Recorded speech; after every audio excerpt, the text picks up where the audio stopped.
اللہم ربنا الہمنا رشدنا واعذنا من شرور انفسنا اللہم ارنا الحق حقا وارزقنا اتباعہ وارنا الباطل باطلا وارزقنا اجتنابہ اللہم وفقنا لما تحب وترضى وتقبل منا فإنك خیر المتقبلین آمین یا رب العالمین۔ معزز حاضرین اور محترم خواتین، مجھے جو آج موضوع دیا گیا ہے وہ قرآن حکیم کی روشنی میں ہمارے موجودہ مسائل کا حل ہے۔ چونکہ وقت محدود ہے، 5 بجے ہمیں لازماً بات ختم بھی کرنی ہے، تو میں نہیں چاہتا کہ اس معاملے میں کوئی زیادہ تمہید میں وقت صرف کیا جائے۔ میں سب سے پہلے یہ نقطہ بیان کرنا چاہتا ہوں کہ ہمارے موجودہ مسائل سے مراد کیا ہے۔ دیکھیے، ایک ہم میں سے ہر شخص کے انفرادی مسائل ہیں۔ معاش کا مسئلہ ہے، امن و امان کا مسئلہ ہے، پڑوس کا مسئلہ ہے، بچوں کی تعلیم کا مسئلہ ہے، وغیرہ وغیرہ، یہ ایک ذاتی مسائل ہیں۔ لیکن اس سے بھی اوپر کا مسئلہ ہے، ایک بڑی عظیم امت ہے، امت محمد صلی اللہ علیہ وسلم۔ یہ امت آج کس حال میں ہے؟ اگرچہ اس سے بھی اوپر کی پھر ایک سطح ہے، پوری عالم انسانیت ہے، اور یہ بھی جان لیجئے کہ پورا عالم انسانیت جو ہے امت محمد میں شامل ہے صلی اللہ علیہ وسلم۔ تو میں ذرا جو چوتھی سطح میں نے بیان کی ہے اس کو تو آج کی گفتگو میں نہیں لوں گا کہ پورے عالم انسانیت کی اس وقت کیا کیفیت ہے، لیکن اب میں یہ چاہتا ہوں کہ جو تیسری سطح ہے کہ سب سے پہلے ہم یہ دیکھیں کہ امت مسلمہ، امت محمد صلی اللہ علیہ وسلم آج کس حال میں ہے، کن مسائل میں گرفتار ہے۔ آپ کے علم میں ہوگا کہ اس وقت دنیا کی کل آبادی سمجھی جاتی ہے 6 ارب، یعنی 600 کروڑ۔ اس میں کم سے کم 120 کروڑ مسلمان ہیں امت مسلمہ۔ گویا کہ ہر 5واں انسان جو ہے دنیا میں وہ حضور صلی اللہ علیہ وسلم کا کلمہ پڑھتا ہے۔ اتنی بڑی تعداد، اس کے ساتھ ہی کتنا بڑا علاقہ جو ہے اس زمین کا وہ اللہ تعالیٰ نے اس امت کے قدموں تلے رکھا ہے۔ اگر آپ نے نقشہ دیکھا ہو دنیا کا تو آپ کو معلوم ہونا چاہیے کہ شمال میں جو بہت بڑا یہ نظر آتا ہے سائبیریا اور روس کا علاقہ، یہ سب غیر آباد ہے۔ اس طرح شمالی امریکہ میں بھی کینیڈا سے اوپر بڑے بڑے آپ کو بر اعظم سے نظر آئیں گے، سب غیر آباد ہیں۔ جو آباد علاقہ ہے دنیا کا اور جو زرخیز علاقہ ہے دنیا کا، اس کا کتنا بڑا حصہ ہے کہ جو امت محمد صلی اللہ علیہ وسلم کے قدموں تلے۔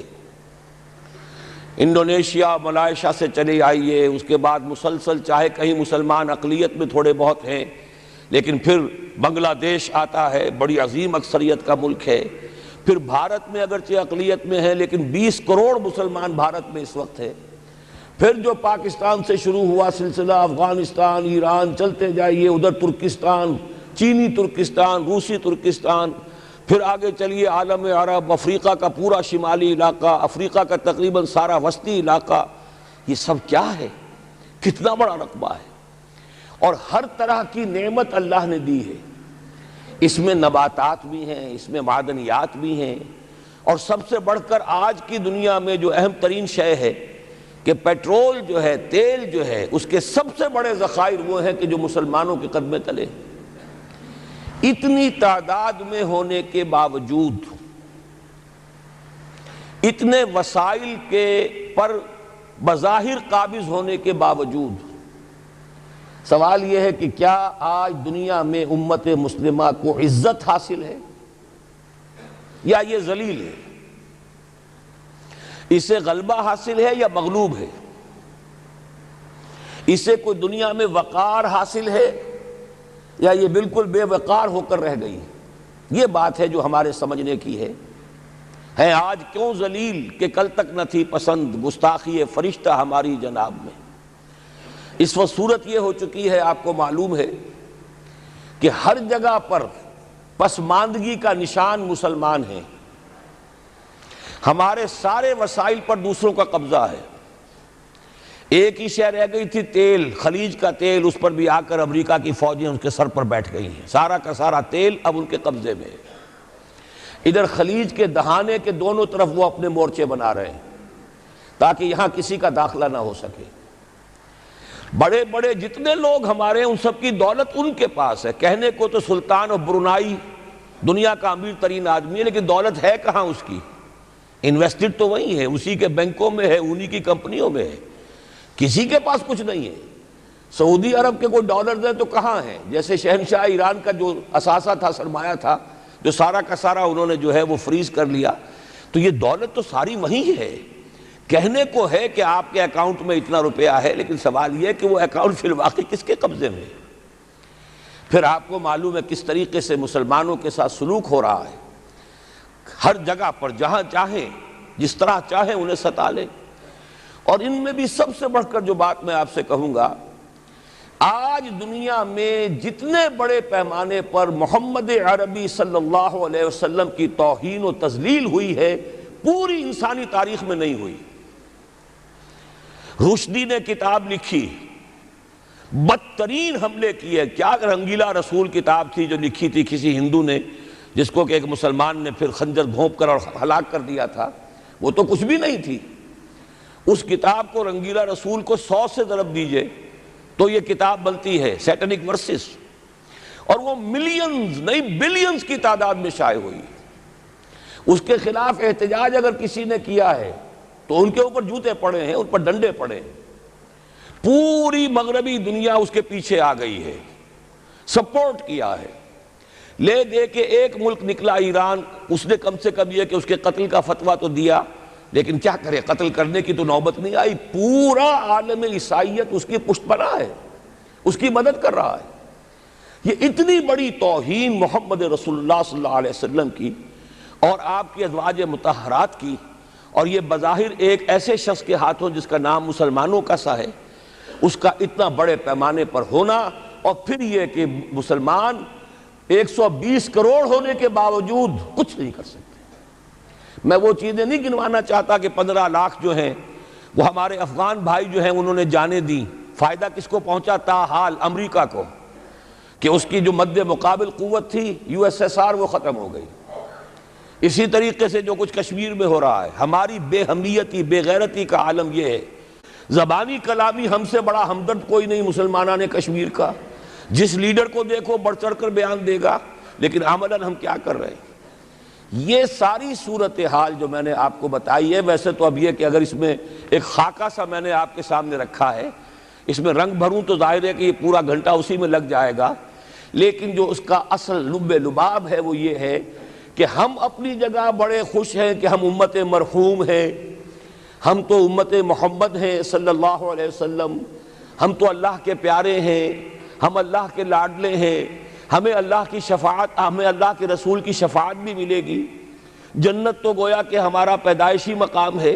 یہ سارے جو بھی ہمارے ذہنوں کے اندر ہے خیالات، اور یہ جو ہمارے من گھڑت عقائد ہیں، آپ سوچئے کہ جب ہم جو آبجیکٹیو کنڈیشنز ہیں، گیون کنڈیشنز ہیں، جو سامنے کے حالات ہیں، ان سے جب تقابل کرتے تو معاملہ بہت مختلف ہے. یہ کیوں ہے؟ اصل میں سوال جب تک آپ اپنے سامنے نہیں رکھیں گے، اس کا جواب جو ہے اب اس پر غور کیجئے. کیوں ہے؟ کیا اللہ تعالیٰ کو محمد الرسول اللہ کی عزت و حرمت پیاری نہیں ہے؟ کیا محمد الرسول اللہ اللہ کے پیارے نہیں ہیں؟ حبیب رب العالمین نہیں ہیں؟ کیا اللہ تعالیٰ کو کفار سے زیادہ محبت ہے؟ کیا وجہ ہے؟ رحمتیں ہیں تیری اغیار کے کاشانوں پر، اور برف گرتی ہے تو بیچارے مسلمانوں پر. سائنس میں وہ آگے ہیں، مالیات پر ان کا شکنجہ کسا ہوا ہے پوری دنیا پر. تہذیب ان کی ہے، تمدن ان کا ہے، ہم تو ان کے کیمپ فالوورز ہیں، نقش قدم پر چل رہے ہیں. ہم تو ان کی صرف یہ کہ نقالی کر رہے ہیں. تو سوچئے وجہ کیا ہے؟ کیا اللہ کو کفر زیادہ پسند ہے اسلام سے؟ کیا اللہ کو محمد الرسول اللہ صلی اللہ علیہ وسلم کی عزت و حرمت کا کوئی خیال نہیں؟ سوچنے کی بات ہے. ظاہر بات ہے کہ ان سوالات کا جواب تو ہاں میں آپ نہیں دے سکتے. یقیناً ایسا نہیں ہے. بہرحال وہ کافر ہیں، وہ اللہ کو نہیں مانتے، اللہ کے رسول کو نہیں مانتے. چلیے اللہ کو کسی نام سے مان لیا، گاڈ کہہ دیا، لیکن اللہ کے رسول کو تو نہیں مانتے. ایمان کا سارا دار و مدار تو رسالت پر ہے. اللہ کے اس کلام کو تو نہیں مانتے، اور اس کے باوجود ان کے لیے عزت ہے. رحمتیں ہیں تیری اغیار کے کاشانوں پر، برف گرتی ہے تو بیچارے مسلمانوں پر. یہ ایک لمحہ فکریہ ہے. یہ سوچنے کی بات ہے کہ ایسا کیوں ہے. اس کا جو جواب میں آپ کو دوں گا وہ ذرا سا کڑوا جواب ہے، نوارا تلخ ترمیزن چو ذوق نغمہ کمیابی۔ بات کہنی پڑتی ہے، جب تک کہ کڑوی بات کہی نہ جائے، حقائق کو دیکھنے کی جرت پیدا نہ کی جائے، مواجہہ نہ کیا جائے، فیکٹس کو فیس نہ کیا جائے، اس وقت تک بات صحیح نہیں ہوگی، اور نہ ہم صحیح تشخیص کر سکیں گے، نہ صحیح تجویز کی طرف ہمارا ذہن منتقل ہوگا۔ میں بہت سخت بات کہہ رہا ہوں، آج آسمان کے نیچے اس زمین پر عذاب الہی میں گرفتار امت مسلمہ ہے۔ بالفعل آج ہم امت مرحومہ نہیں ہیں، رحمت والی امت نہیں ہیں، امت معذبہ ہیں۔ آج ہم پر اللہ کا عذاب ہے۔ وہ کیوں ہے؟ دیکھیے، اللہ کا قانون یہ ہے، اور یہ اللہ کی سنت ہے۔ میں نے اپنی ایک کتاب میں اس پر مفصل بہت مضمون لکھا ہے، قرآن کا قانون عذاب۔ ایک عذاب تو آیا کرتا تھا ان قوموں پر جن کی طرف اللہ رسول بھیجتا تھا، اِنَّا أَرْسَلْنَا نُوحًا إِلَىٰ قَوْمِهِ۔ اگر رسول کی بات مان لی تو قوم کے لیے بہت خوشحالی ہے، مبارکباد ہے، اللہ کی رحمتوں کے سائے ہیں، اور نہیں مانی تو بربادی ہے، تباہی ہے، خاتمہ ہے۔ پوری قوم نوح غرق کر دی گئی، پوری قوم عاد ختم کر دی گئی، حضرت ہود کو نہیں مانا۔ پوری قوم سمود ختم کر دی گئی، حضرت صالح کو نہیں مانا۔ عمورہ اور صدوم کی بستیاں ختم کر دی گئی، حضرت لوط کو نہیں مانا۔ آل فرعون غرق کر دیے گئے، حضرت موسیٰ کو نہیں مانا۔ مدین کے علاقے کو تباہ کر دیا گیا، حضرت شعیب کو نہیں مانا۔ یہ بات سمجھ میں آ گئی؟ لیکن جب سے نبوت اور رسالت کا سلسلہ ختم ہوا، اس قسم کا عذاب اب دنیا میں نہیں آ سکتا۔ وَمَا كُنَّا مُعَذِّبِينَ حَتَّى نَبْعَثَ رَسُولًا۔ ایسا عذاب ہم نہیں بھیجتے رہے جب تک کہ رسول کو نہ بھیج دیں۔ رسول آ گیا، اس نے حق کو بیان کر دیا، بات کو کھول کھول کر مبرہن کر دیا، ہر چیز واضح کر دی، کوئی مغالطے کا امکان نہ رہا۔ جاء الحق وزهق الباطل، ہر شے جو ہے دودھ کا دودھ، پانی کا پانی جدا ہو گیا۔ اب بھی جس نے نہیں مانا تو معلوم ہوا اس میں کوئی خیر نہیں ہے، اب خیر کا فقدان ہے۔ تو اس قوم کو جیسے کہ آپ باغ کے اندر جھاڑو دے کر جب بھی کوئی آندھی چلے تو پتے گرے ہوئے ہوتے ہیں، ان پتوں کو ایک جگہ جمع کر کے دیاسلائی دکھا دیتے ہیں تاکہ یہ پتے جو ہیں یہاں پر بدزیبی کا ذریعہ نہ بنے، تو پوری قوم ہلاک، کَأَن لَّمْ يَغْنَوْا فِيهَا، ایسے ہو گئے جیسے تھے ہی نہیں۔ یہ عذاب اب نہیں آئے گا، اس لیے کہ آخری نبی، آخری رسول محمد الرسول اللہ صلی اللہ علیہ وسلم۔ اس میں ایک استثناء ہے، وہ میں بعد میں بیان کروں گا، ابھی نہیں۔ ایک ایکسیپشن ہے، وہ میں بعد میں بیان کروں گا۔ اب آج جو عذاب آتا ہے، دیکھیے کافروں کے لیے عذاب اصل میں آخرت میں ہے۔ دار العذاب، دار الجزا، وہ تو آخرت ہے، یہ تو دار الامتحان ہے۔ اب جو عذاب آتا ہے وہ اس قوم پر جو ہو تو حامل کتاب الہی، شریعت خداوندی کی کسٹوڈین، اللہ کے رسول کی نام لیوا، اس کے ساتھ عشق کا دعویٰ کرنے والی، عمل اس کے برعکس ہو۔ حالانکہ اللہ نے اگر اسے وہ مقام دیا، اللہ نے اس کی طرف رسول بھیجا اور اسے رسول کے امتی بننے کا شرف عطا کیا، اسے اپنا کلام دیا، کتاب دی، اسے اپنی شریعت دی، تو کس لیے دی؟ تاکہ اس پر خود بھی عمل کریں، اسے دوسروں تک بھی پہنچائیں۔ وہ گویا کہ اس روئے ارضی پر وہ امت، وہ قوم اللہ کی نمائندہ قوم ہوتی ہے، ریپرزنٹیٹو ہوتی ہے۔ اے انسانوں، ہمارے پاس ہے تمہارے خالق اور مالک اور پروردگار کا قانون، ہمارے پاس ہے اس کی ہدایت، ہمارے پاس ہے اس کی کتاب، ہمارے پاس ہے اس کے رسول کا اسوہ۔ آؤ ہماری طرف، ہمیں جانچو، ہمیں پرکھو، ہمیں دیکھو، ہم واقعتاً اسی کتاب کے مطابق چل رہے ہیں نا؟ دیکھ لو، ہم جو کہتے ہیں وہی کرتے ہیں نا؟ وہی بات تو نہیں ہے کہ لِمَ تَقُولُونَ مَا لَا تَفْعَلُونَ کَبُرَ مَقْتًا عِندَ اللَّهِ أَن تَقُولُوا مَا لَا تَفْعَلُونَ۔ آؤ دیکھو، ہم نے اس کتاب کے مطابق، اللہ کی ہدایت کے مطابق کیسا اچھا معاشرہ بنایا ہے، کیسا انصاف ہے، کیسا امن ہے، کیسا بھائی چارہ ہے، کیسی اخوت ہے. آؤ دیکھو ہمارے ہاں تقسیم دولت کا نظام کتنا صحیح ہے. ایسا نہیں ہے کہ کوئی جو ہے اسے دولت کی بدہضمی ہو رہی ہو اور کوئی وہ ہے کہ جو بھوکا مر رہا ہو، ایسا نہیں ہے. دیکھو ہمارے ہاں انسانی شرافت، انسانی عزت، انسانی پریسٹیج اور انسانی حقوق بہتر سے بہتر شکل میں موجود ہیں. حریت ہے، آزادی اظہار رائے ہے، سب کچھ ہے. یہ کام اگر وہ امت کرے تو اس سے زیادہ خوش نصیب کوئی نہیں. پھر دنیا میں اس کو غلبہ ہوگا، دنیا کی خلافت اس کو دی جائے گی، دنیا کی امامت اس کو دی جائے گی، دنیا کی قیادت اس کو دی جائے گی. جیسے کبھی اقبال نے کہا تھا کہ سبق پھر پڑھ شجاعت کا، عدالت کا، صداقت کا، لیا جائے گا تجھ سے کام دنیا کی امامت کا. لیکن پھر وہی سبق پڑھنا پڑے گا جو صحابہ کرام نے پڑھا تھا. جب صحابہ کرام نے وہ سبق پڑھا تھا تو دنیا کی امامت اللہ نے ان کو عطا کی تھی کہ نہیں کی تھی؟ اگر تو اس کے مطابق عمل ہے تو ان سے زیادہ اللہ کو محبوب کوئی نہیں. اور اگر طرز عمل برعکس ہو جائے، کہیں کچھ اور کریں کچھ اور، کہیں یہ کہ قرآن پر ہمارا ایمان ہے اور اس کے قانون کو نافذ نہ کریں، کہیں یہ کہ ہماری تو محبوب ترین شخصیت محمد ہیں اور ان کی سنت کے اوپر عمل نہ کریں صلی اللہ علیہ وسلم. قرآن نے جس شے کو حرام کیا ہے اس پر اس کا استعمال کر رہے ہوں.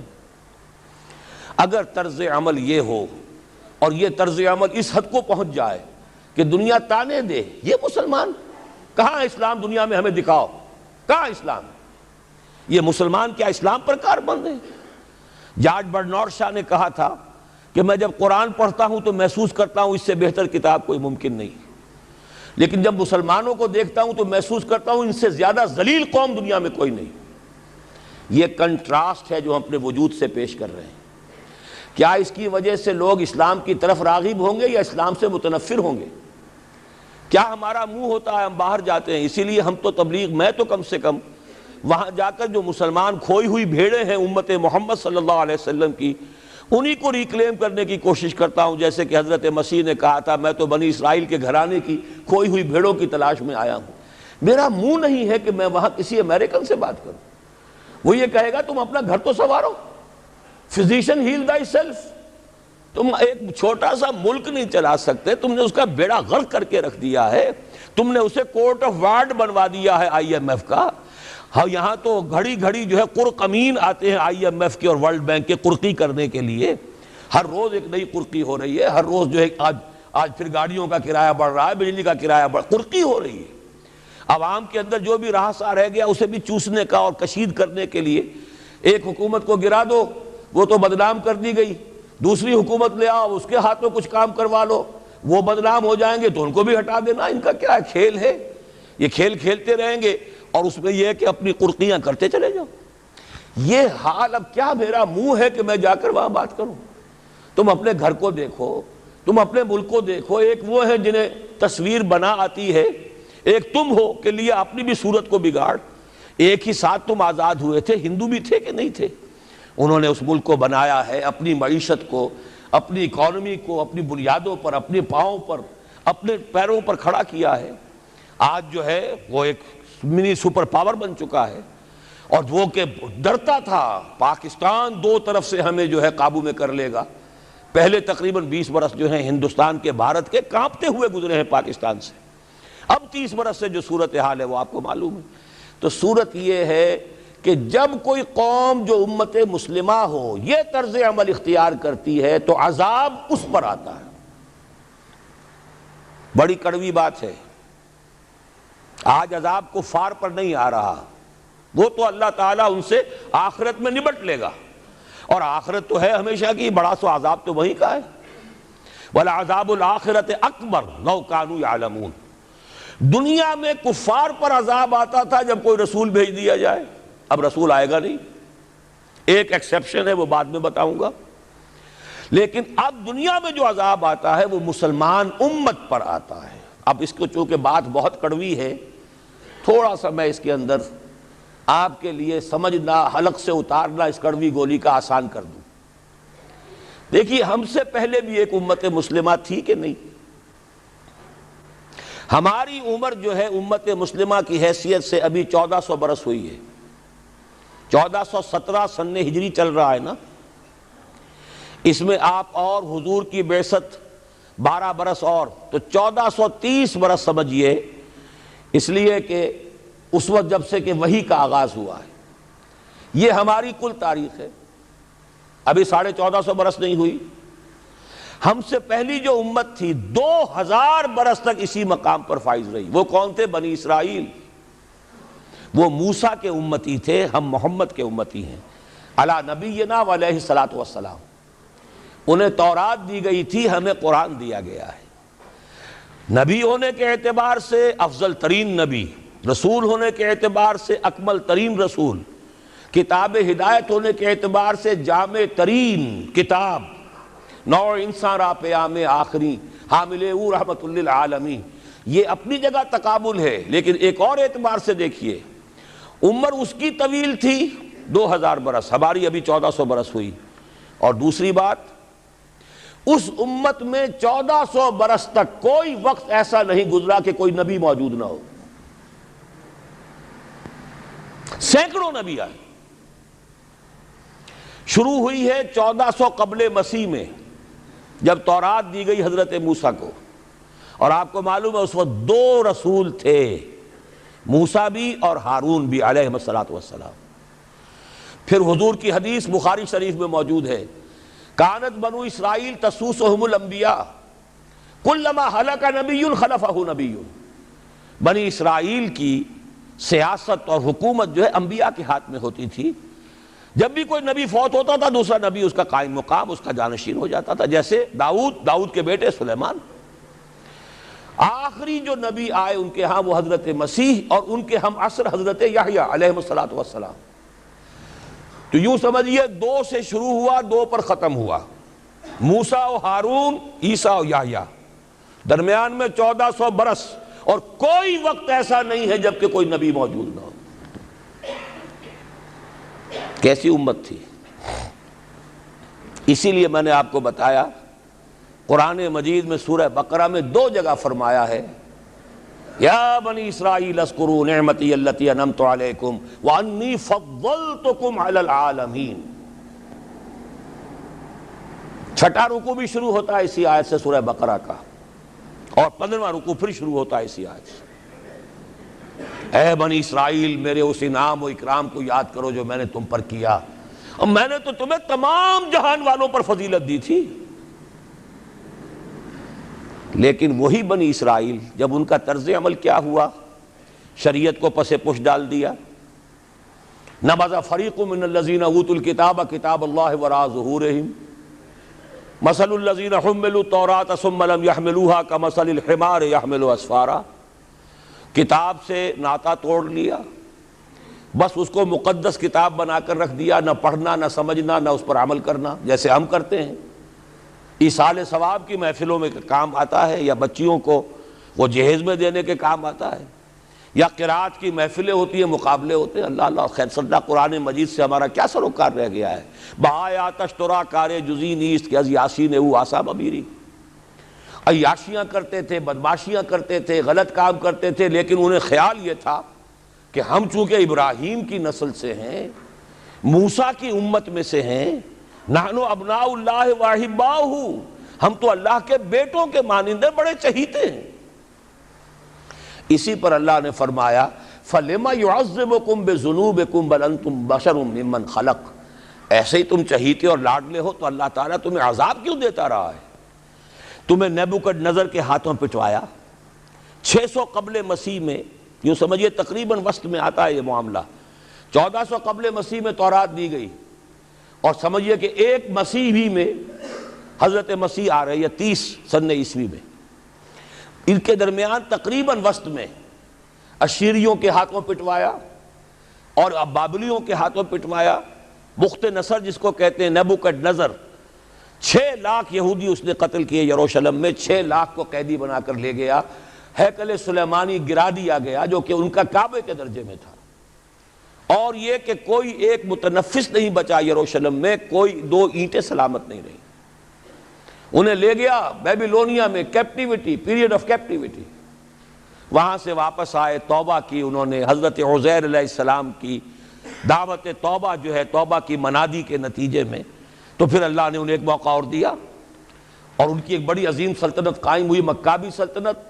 اور پھر ٹیمپل جو ہے دوبارہ بنا، یہ جو سیکنڈ ٹیمپل کہلاتا ہے، دوسری تعمیر جو ہوئی ہیکل سلیمانی کی، اس کو بھی پھر دوبارہ جب ان کے ہاں وہی لچھن آئے، میں تجھ کو بتاتا ہوں تقدیر امم کیا ہے، شمشیر و ثنا اول، طاؤس و رباب آخر. جب وہی لچھن ہو گئے، پھر عذاب کے کوڑے پڑے، پہرے گریکس کے ذریعے، یونانیوں کے ذریعے، پھر رومنز کے ذریعے، اور سن 70 عیسوی میں وہ دوسرا ہیکل سلیمانی بھی مسمار کر دیا گیا، اور انہیں فلسطین سے نکالا دے دیا گیا، نکل جاؤ یہاں سے. تقریباً یوں سمجھئے کہ 1917 تک، سن 70 سے 1917 تک کتنے ہو گئے؟ 1850 برس ہو گئے تقریباً. 1850 برس یہ لوگ پھر فلسطین میں داخل نہیں ہو سکے، اور وہ ہیکل سلیمانی آج تک بھی پڑا ہوا ہے منہدم، سوائے اس کی ایک دیوار کے جسے یہ ویلنگ وال کہتے ہیں. وہاں جاتے ہیں، رو دھو کر آ جاتے ہیں. اب تو خیر ان کا قبضہ ہے، جانا آنے کا سوال نہیں رہا، ورنہ 1967 سے پہلے بھی اجازت لے کر جاتے تھے، ماتم کر کے آ جاتے تھے. اس لیے کہ یروشلم جو ہے اس پر قبضہ تو ان کا ہو گیا تھا، لیکن مشرقی علاقہ ہے وہ، اور اس پر ابھی عربوں کا زیادہ تسلط تھا. اب وہ ختم ہو رہا ہے.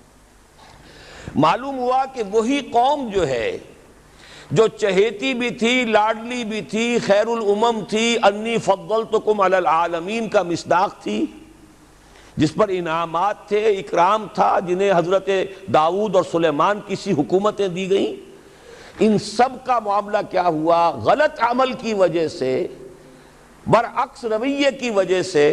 قرآن مجید ہی میں 2 جگہ ہے تھوڑے سے لفظی فرق کے ساتھ، ضربت علیہم الذلۃ والمسکنۃ وباؤوا بغضب من اللہ، ان پر ذلت تھوپ دی گئی، ذلیل کر دیے گئے.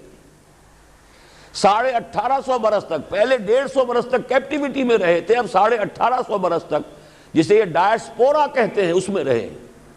روتے تھے، یاد کرتے تھے اپنی فلسطین کی سرزمین کو کہ ہم وہاں سے نکالے گئے ہیں.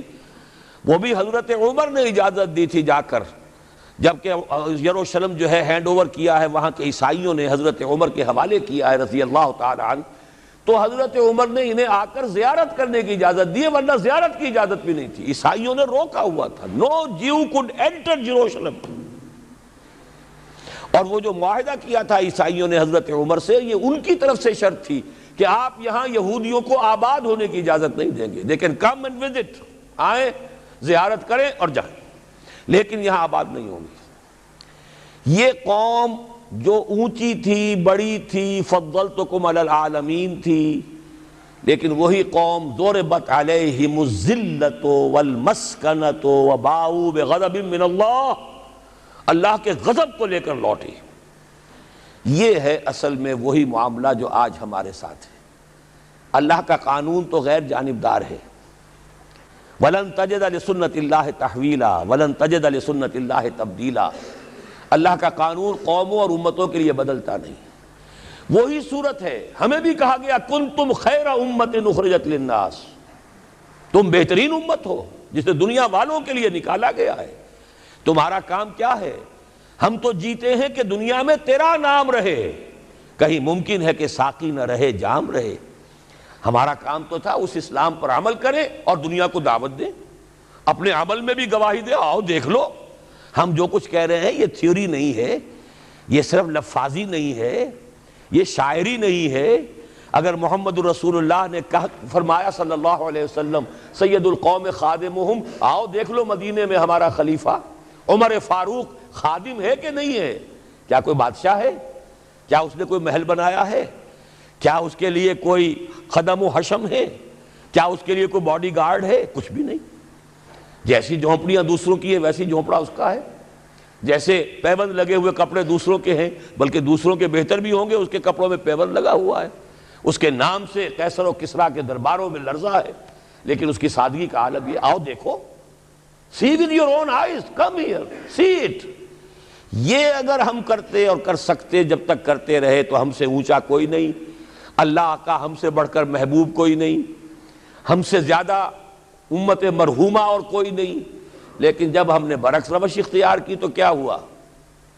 جیسے انہیں پٹوایا گیا تھا ایشورینز کے ہاتھوں، ہمیں پٹوایا گیا سب سے پہلے جو صلیبیوں کے ہاتھوں، کروسیڈرز۔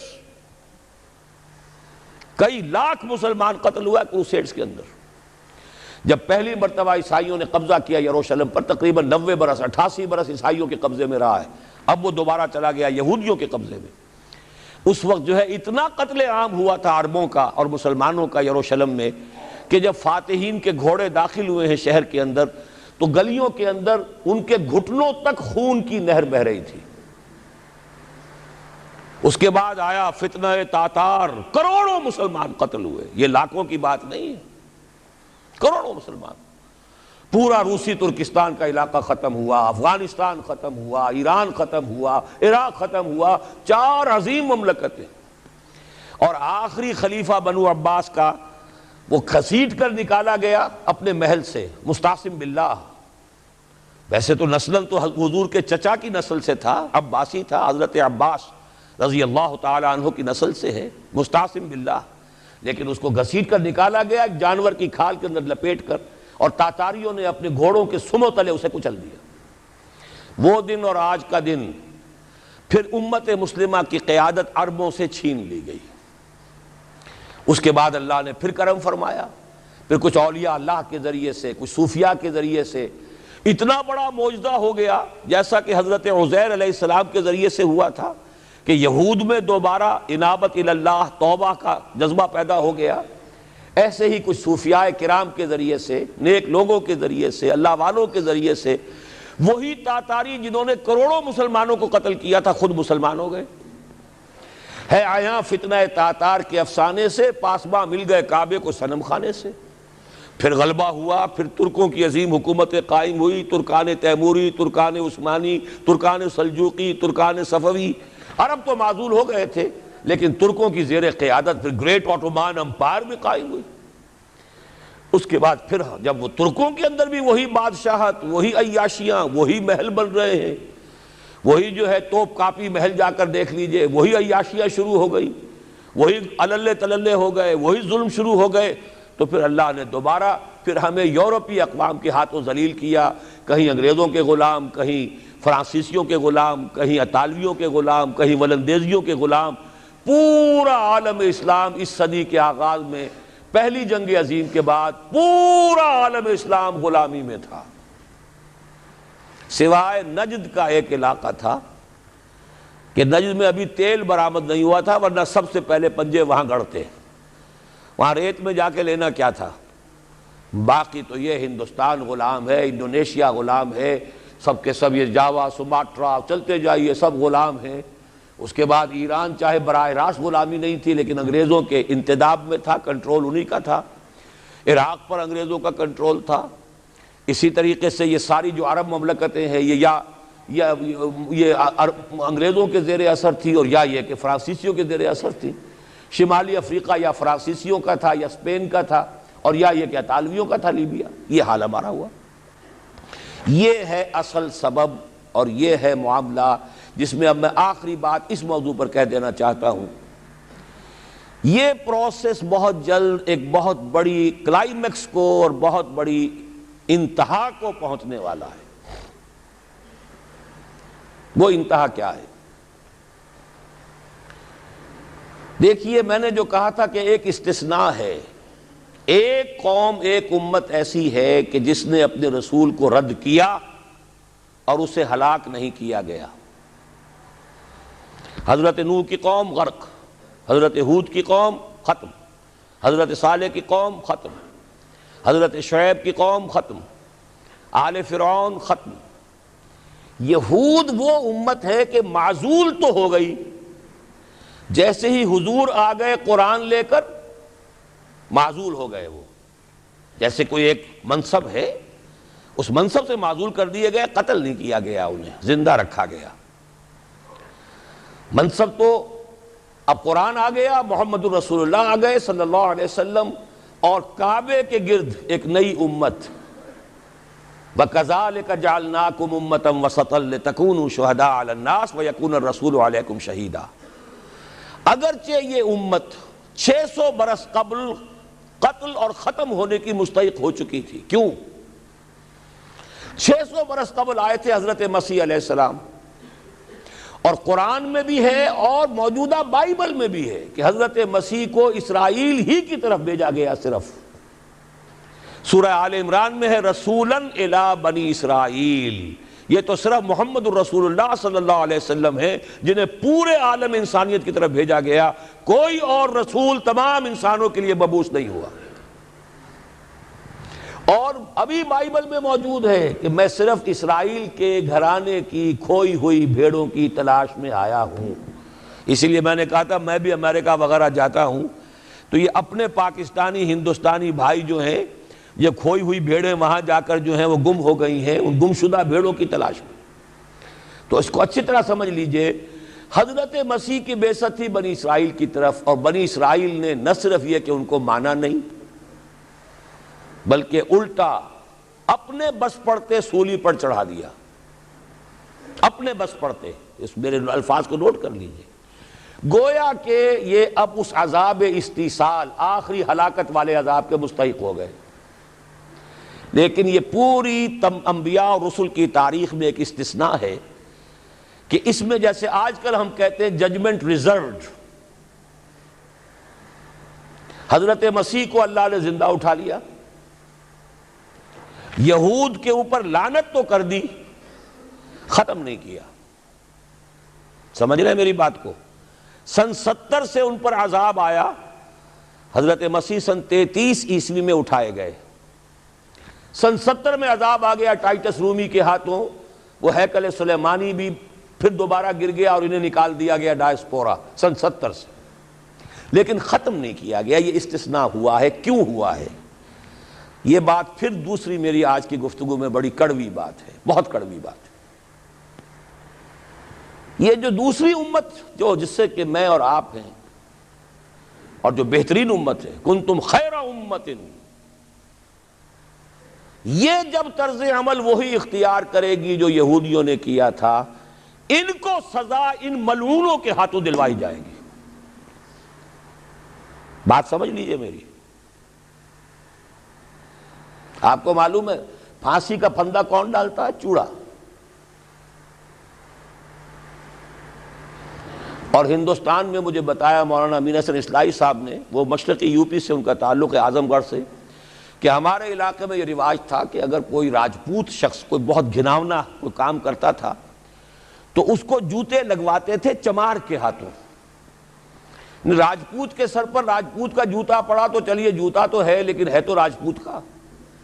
لیکن جب راجپوت کے سر پر چمار کا جوتا پڑتا تھا، جسے انگریزی میں ہم کہتے ہیں to add insult to injury, ایک تو تکلیف ہو رہی ہے جوتے کی اور ایک انسلٹ ہو رہی ہے کہ چمار کا جوتا ہے، تو یہ گویا کہ بدترین سزا ہو گئی.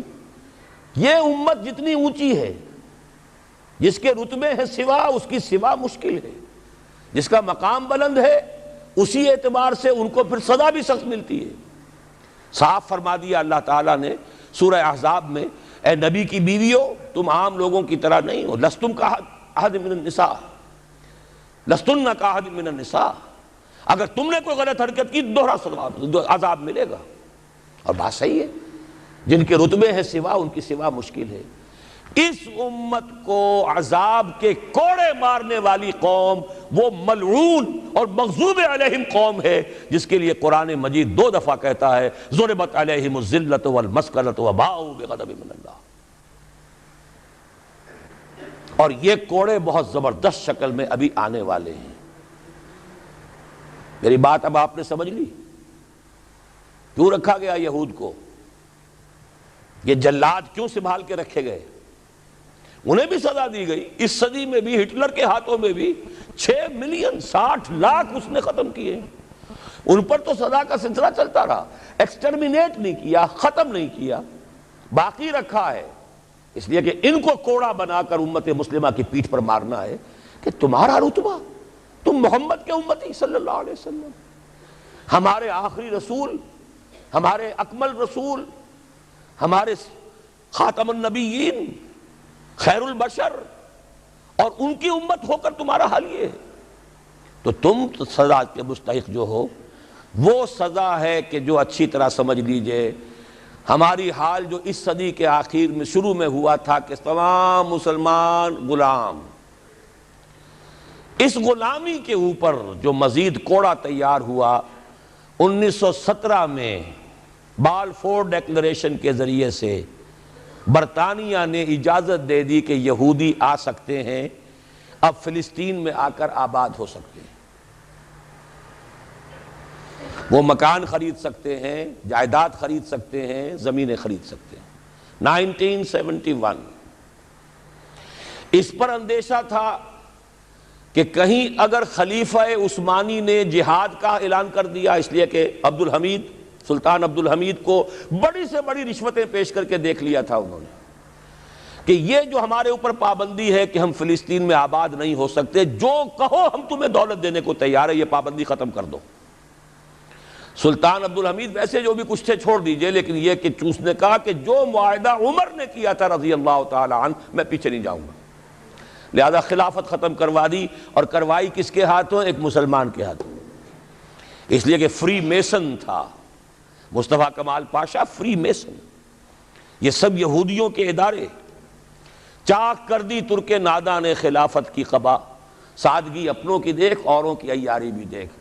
ہندوستان میں ہنگامہ چل رہا ہے، تحریک چل رہی ہے، مسلمان ہجرت کر رہے ہیں اور سب کچھ ہو رہا ہے، اور ہندو بھی شامل ہو رہے ہیں خلافت کی تحریک میں، لیکن اب مدعی سست گواہ چست.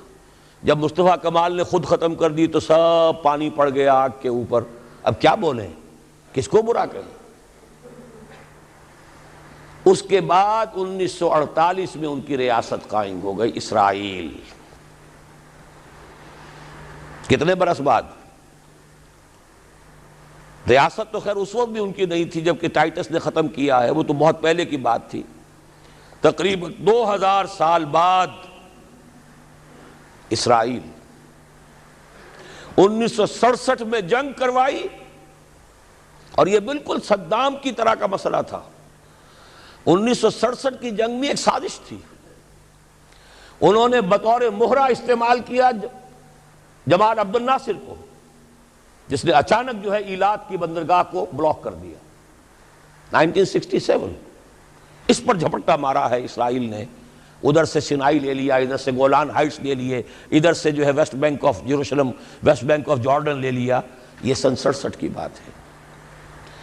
پھر عالم عرب میں ایک ملک ذرا نکلنے لگا تھا کہ شاید ایک کے پاس پیسہ بہت تھا، لیبیا کے پاس، وہ مدد کر سکتا تھا کسی مسلمان ملک کی کہ وہ ایٹم بم بنا لے. دو ملک ایسے تھے، ایک غیر عرب، ایک عرب. عراقیوں کے پاس کچھ صلاحیت معلوم ہو رہی تھی کہ کچھ دانت شاید نکل آئیں، جیسے دودھ کے دانت ہوتے ہیں تو شاید ایٹمی دانت نکل آئیں. وہ بھرکس ان کا نکالا ہے.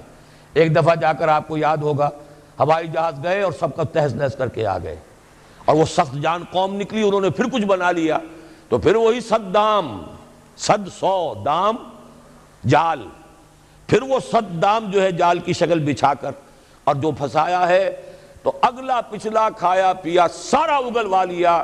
نتیجہ کیا نکلا؟ جنگ خلیج کے بعد اب عالم عرب پورا کا پورا اسرائیل کے سامنے سرنگوں ہے. وہ شاہ حسن ہو یا شاہ حسین ہو، کچھ تو پہلے ہی اپنے تھے، چاہے شاہ فہد ہوں اور چاہے حسنی مبارک ہوں. اب رہ کون گیا؟ اس سے بڑی ذلت کوئی ہے؟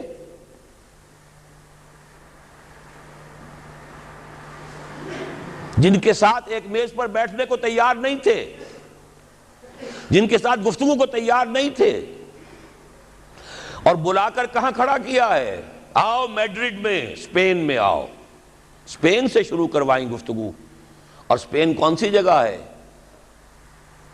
مسلمانوں کا دنیا میں سب سے بڑا قبرستان، جہاں 800 برس حکومت کی اور پھر ایک ایک بچہ ختم کر دیا گیا، نام و نشان مٹا دیا گیا. 1492 میں فال آف گرینیڈا ہوا ہے، سقوط غرناطہ، اور 1992 میں ٹھیک 500 برس بعد یہ نیگوسیشن شروع ہوئی ہیں میڈرڈ کے اندر. اور اب جو صورتحال ہو رہی ہے آپ اخبارات میں پڑھ رہے ہوں گے، وہ نام نہاد صلح کو توڑنے کے اوپر تلا بیٹھا ہوا اسرائیل. کیا ہوگا؟ ابھی میں ادھر جانا نہیں چاہتا. بہت بڑا ہنگامہ آ رہا ہے، بہت بڑا ہنگامہ آ رہا ہے. اور سب سے بڑا یہ عذاب کا کوڑا جو ہے یہودیوں کے ہاتھوں کس پر پڑے گا؟ عربوں پر. کیوں پڑے گا؟ اس لیے پڑے گا کہ اس امت مسلمہ میں عربوں کی فضیلت سب سے اونچی ہے. اصول تو وہی ہے جن کے رتبے ہیں سوا ان کی سوا مشکل ہے. عرب کون ہیں؟ جن میں سے حضور تھے صلی اللہ علیہ وسلم. یہ رتبہ بلند ملا جس کو مل گیا، ہر مدعی کے واسطے دار و رسن کہاں. عرب کون ہیں؟ جن کی مادری زبان میں اللہ کا کلام ہے. مجھے اور آپ کو 100 پاپڑ بیلنے پڑیں گے قرآن کو سمجھنے کے لیے. ہماری بہت عظیم اکثریت تو پھر بھی نہیں سمجھ سکے گی، ترجمے پڑھ لے گی زیادہ سے زیادہ، اور کیا کرے گی؟ ان کی مادری زبان. انہوں نے جب پیٹھ دکھائی اور اس صدی میں کولونیل رول سے آزاد بظاہر ہو جانے کے باوجود کسی نے قبلہ راست کردم، کسی نے وہ قبلہ کر لیا واشنگٹن کی طرف، کسی نے کر لیا ماسکو کی طرف، تو بدترین سزا کے وہی مستحق ہیں. اور جان لیجئے کہ وہ ہولوکاسٹ مڈل ایسٹ میں آنے والا ہے، آرمگڈون، الملحمۃ العظمیٰ. میں نے یہ ساری چیزیں اپنی ایک کتاب میں لکھ دی ہیں، سابقہ اور موجودہ مسلمان امتوں کا ماضی، حال اور مستقبل. ایک موجودہ امت مسلمہ ہے ہم، ایک سابقہ امت مسلمہ ہے معزول شدہ، وہ ہیں یہود، اب بھی موجود ہیں، امت موسیٰ ہے، صاحب تورات ہے. ان کا ماضی کیا ہے، حال کیا ہے، مستقبل کیا ہے؟ مستقبل میں سب سے بڑا پیچ جو پڑنے والا ہے، جیسے پتنگوں کا پیچ ہوتا ہے، ان دو امتوں کا ہے. مڈل ایسٹ سب سے بڑی جنگ، تاریخ انسانی کی عظیم ترین جنگ کا میدان بنے گا، جس کو حضور نے نام دیا الملحمۃ العظمیٰ، عظیم ترین جنگ. احادیث موجود ہے میری اس کتاب کے اندر، حوالوں کے ساتھ ہے، ٹیکسٹ کے ساتھ ہے. ویل للعرب من شر قد اقترب، ہلاکت اور بربادی ہے عرب کے لیے اس شر سے جو قریب آ چکا ہے. لیکن اب یہ بات تو پھر میرے اور آپ کے لیے ذرا دور کی ہو گئی. تیسری کڑوی بات اب آ رہی ہے. ابھی تو عربوں کی بات تھی نا. 120 کروڑ میں نے آپ کو بتایا تھا کہ مسلمان دنیا میں ہیں، ان میں 20 پلس 22-23 ہوں گے عرب ہیں، باقی 1 ارب 100 کروڑ یہ کون ہے؟ نان عرب، امیین. امیین نہیں، آخرین. امیین تو عرب ہیں. ان میں سے بقیہ میں سے سب سے بڑی مجرم قوم میں اور آپ ہیں. ہندوستان کا مسلمان نہیں، انڈونیشیا کا نہیں، ایران کا نہیں، ترکستان کا نہیں، افریقہ کا نہیں. 20 کروڑ عرب اور 10 پلس 11 ہیں یا 12 کروڑ ہیں، کتنے بھی ہیں پاکستانی. نمبر 2 مجرم. کیوں؟ انہوں نے ایک ملک بنوایا اسلام کے نام پر، لاکھوں انسانوں کی جانیں گئیں، ہزارہا عصمتیں لوٹی، کتنا بڑا تبادلہ آبادی ہوا، کتنی مسلمان عورتیں ہندوؤں کے قبضے میں رہ گئی. کس نام پر؟ ہمیں اسلام کے لیے ملک چاہیے. قائد اعظم نے فرمایا ہم اس لیے پاکستان چاہتے ہیں کہ اسلام کے اصول حریت و اخوت و مساوات کا ایک نمونہ عہد حاضر میں پیش کریں. 50 برس ہو چکے ہیں. نوٹ کر لیجئے، 2 حساب ہے نا، ایک ہے شمسی، ایک ہے قمری. قمری کے حساب سے 50 برس ہو چکے، 9 مہینے زائد ہو چکے ہیں. شمسی حساب سے 50 برس میں 9 مہینے کم ہیں، بس اتنا ہی فرق ہے.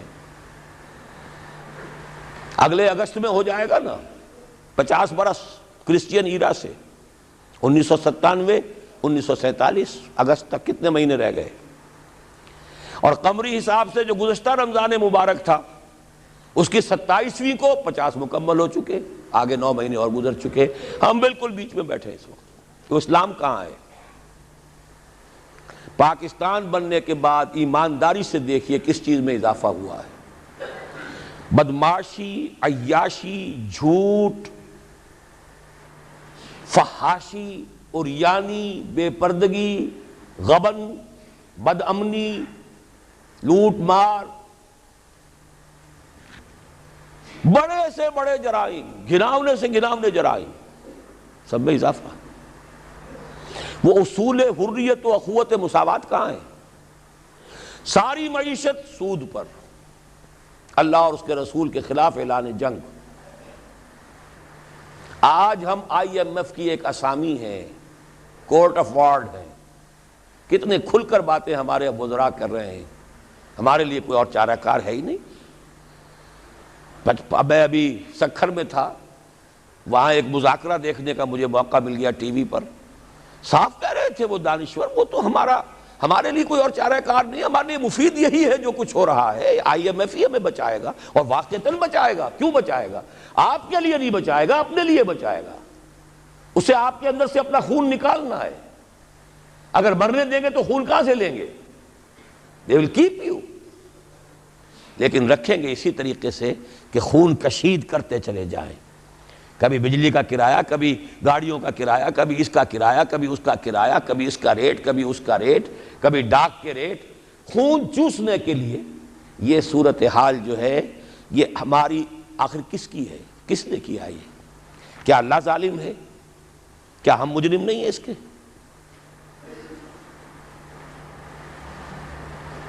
یہ اجتماعی جرم، اور کوئی ملک اسلام کے نام پر نہیں بنا، اچھی طرح نوٹ کر لیجئے۔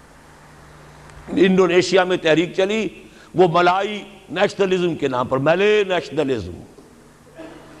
عربوں نے انگریزوں سے نجات حاصل کی، یا فرانسیسیوں سے، عرب نیشنلزم کے نام پر، العروبہ۔ صرف ایک ملک بنا تھا، پاکستان کا مطلب کیا؟ لا الہ الا اللہ۔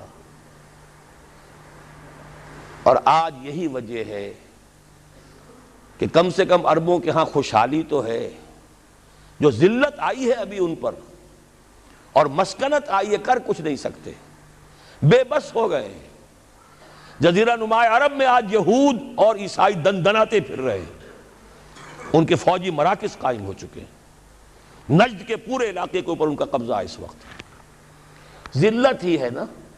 ہمارے ہاں تو بھوک بھی ہے، ہم تو اس سے آگے بات جا رہی ہے۔ ہمارے ہاں یہ مسئلہ اور آگے بڑھے گا تو کیا شکلیں ہوں گی۔ بھوکے بھیڑیے جس طریقے سے پیٹ پھاڑیں گے محلوں میں رہنے والوں کے اور کوٹھیوں میں رہنے والوں کے، وہ وقت دور نہیں ہے۔ یہ عذاب الہی کی شکل، جیسے کہ فرمایا گیا سورہ انعام میں، قل هو القادر ان يبعث عليكم عذابا من فوقكم او من تحت ارجلكم او يلبسكم شيعا ويذيق بعضكم بعض بعض۔ اے نبی ان سے کہہ دیجئے اللہ اس پر پوری طرح قادر ہے کہ تم پر کوئی عذاب بھیج دے تمہارے سروں کے اوپر سے، یا تمہارے قدموں کے نیچے سے نکال دے، یا اللہ کو کوئی اور کام کرنا ہی نہ پڑے، تمہیں کو آپس میں ٹکرا دے، ایک دوسرے کی طاقت کا مزہ چکھائے۔ فرقے واریت ہو، صوبائی عصبیت ہو، لسانی عصبیت ہو، کبھی بلوچ اور پٹھان لڑ رہا ہوتا ہے کوئٹہ میں، کبھی کراچی میں، اب دوبارہ کیا شکل ہوگی اللہ ہی بہتر جانتا ہے۔ اس لیے کہ وہ جو مہرے جو ہیں، کبھی کوئی مہرے کو اٹھاتا ہے، کبھی اسی مہرے کو نیچے رکھ کر کسی دوسرے مہرے کو اٹھا لیتا ہے، نتائج تو بعد میں پتہ چلتا ہے نا۔ وہ تو اب کسی نے کہا ہے کہ پیسے فلاں جگہ سے لے کر فلاں کو دیے گئے، وہ تو آج حقیقت واضح ہو رہی ہے۔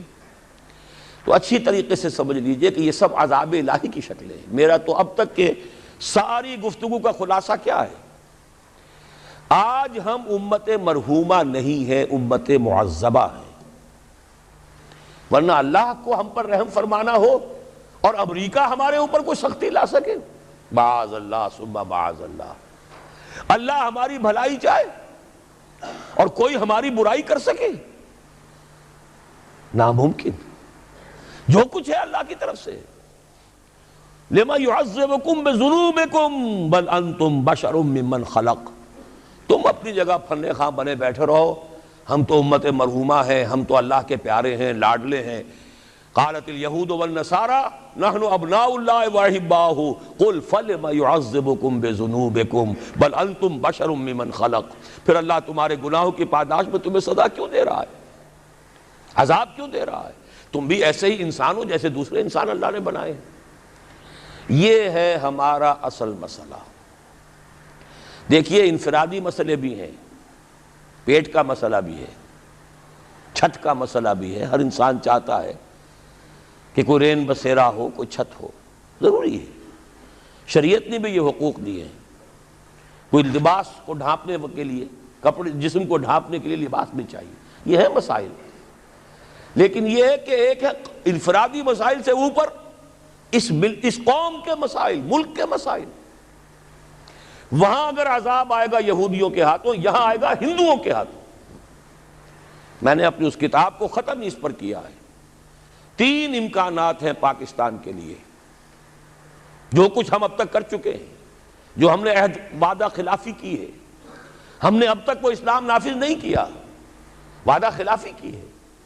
اور سورہ توبہ کی 3 آیات کے اندر بیان کر دیا گیا ہے کہ کوئی قوم اجتماعی طور پر اگر کوئی وعدہ کرے اور اس کی پھر خلاف ورزی کرے اللہ کے ساتھ تو اس کی سزا کیا ہے؟ نفاق۔ منافقین کے بارے میں فرمایا وَمِنْهُمْ مَنْ عَاهَدَ اللَّهَ لَئِنْ آتَانَا مِنْ فَضْلِهِ لَنَصَّدَّقَنَّ وَلَنَكُونَنَّ مِنَ الصَّالِحِينَ فَلَمَّا آتَاهُمْ مِنْ فَضْلِهِ بَخِلُوا بِهِ وَتَوَلَّوْا وَهُمْ مُعْرِضُونَ فَعَاقَبَهُمْ نِفَاقًا فِي قُلُوبِهِمْ۔ ان میں ایک لوگ وہ بھی ہیں منافقوں میں جنہوں نے اللہ سے عہد کیا تھا اگر ہمیں غنی کر دے گا، دولت مند کر دے گا، ہم خوب صدقہ خیرات نیک کام کریں گے۔ جب اللہ نے غنی کر دیا تو اب بخل سے کام لیا، وعدہ بھول گئے، وعدہ خلافی کی، اعراض کر لیا۔ اللہ نے ان کے دلوں میں نفاق کا مرض پیدا کر دیا۔ وہ نفاق باہمی ہے۔ آج قوم نہیں رہی، قومیتوں میں تقسیم ہو چکی، عصبیتوں میں تقسیم ہو چکی، نسلی عصبیتیں، قبائلی عصبیتیں، فلاں قبیلے کے فلاں سے جنگ ہو رہی ہے، فلاں کی فلاں سے جنگ ہو رہی ہے، بگٹیوں کا ان کے ساتھ معاملہ ہو رہا ہے، فلاں کا فلاں کے ساتھ معاملہ ہو رہا ہے۔ ہر سطح پر بدامنی، صوبائی ہے، لسانی ہے، مذہبی ہے، قتل و غارت، مسجدوں میں بم کے دھماکے ہیں اور دوسری عبادت گاہوں میں ہو رہے ہیں۔ یہ سارا کیا ہے اچھی طرح سمجھ لیجئے، نفاق باہمی۔ اور نفاق عملی کیا ہے؟ 3 چیزوں کو حضور نے فرمایا کہ جس کے اندر یہ ہو جائیں وہ کٹر منافق ہے، چاہے وہ نماز پڑھتا ہو، روزہ رکھتا ہو اور اپنے آپ کو مسلمان سمجھتا ہو، جب بولے جھوٹ بولے، جب وعدہ کرے خلاف ورزی کرے، امین بنایا جائے تو خیانت کرے۔ اب یہ 3 اوصاف آپ دیکھ لیجئے ہمارے اس معاشرے میں جو جتنا بڑا ہے، اکثر و بیشتر اللہ ماشاءاللہ اتنا ہی بڑا جھوٹا، اتنا ہی بڑا خائن، اتنا ہی بڑا وعدہ خلاف۔ یہ ہے ہماری اس وقت کی صورتحال۔ حل کیا ہے؟ دیکھیے حل، اب میں اوپر ہی سے چلوں گا۔ جب تک دنیا کے کسی ایک قابل لحاظ رقبے کے ملک میں پورے اسلام کے نظام کو قائم کر کے نہ دکھا دیا جائے کہ ہم اس قابل ہو جائیں کہ دنیا کو دعوت دے کہ آؤ دیکھو یہ ہے اسلام، آؤ دیکھو یہ ہے محمد کا دین صلی اللہ علیہ وسلم۔ آپ دعائیں مانگتے ہیں اللہم انصر من نصر دین محمد صلی اللہ علیہ وسلم واجعلنا منہم واخذل من اعرض عن دین محمد صلی اللہ علیہ وسلم ولا تجعلنا معہم۔ کہیں تو دکھاؤ یہ دین ہے محمد کا صلی اللہ علیہ وسلم۔ کتابیں نہیں پڑھیں گے، وہ کتابوں میں تو اچھی سی اچھی باتیں لکھی جا سکتی ہیں، کیا ہے؟ یہ کہو کہ حضور ایسے تھے اور صحابہ ایسے، پدرم سلطان بود بھائی ہوں گے، تم کیا ہو؟ تھے تو آبا وہ تمہارے ہی، مگر تم کیا ہو؟ ہاتھ پر ہاتھ دھرے منتظر فردا ہو۔ جب تک کسی ایک ایسا نہ ہو کہ کوئی چھوٹا سا گاؤں ہو، کوئی جزیرہ ہو، سائزیبل ملک ہو، درمیانی درجے کا ملک ہو، جس میں وہ نظام قائم کر کے دکھایا جائے۔ The political socio economic system of خلافہ جو محمد عربی صلی اللہ علیہ وسلم نے قائم فرمایا، اس کا سیاسی نظام کیا تھا، اس کا قانونی نظام کیا تھا، اس کا عدالتی نظام کیا تھا، اس کا زمین کا بندوبست کیا تھا، اس کا مالیاتی نظام کیا تھا، اس میں غرباء کی کفالت کا نظام کیا تھا۔ یہ سارا نظام اگر آپ قائم کر کے نہیں دکھاتے تو اس کا مطلب یہ ہے کہ آپ اللہ کی ریپرزنٹیشن کا حق ادا نہیں کر رہے۔ You are the representatives of Allah on this earth. کتاب آپ کے پاس ہے، قرآن آپ کے پاس ہے، نبی کے نام لیوا ہی نہیں، ٹھیکیدار آپ ہیں۔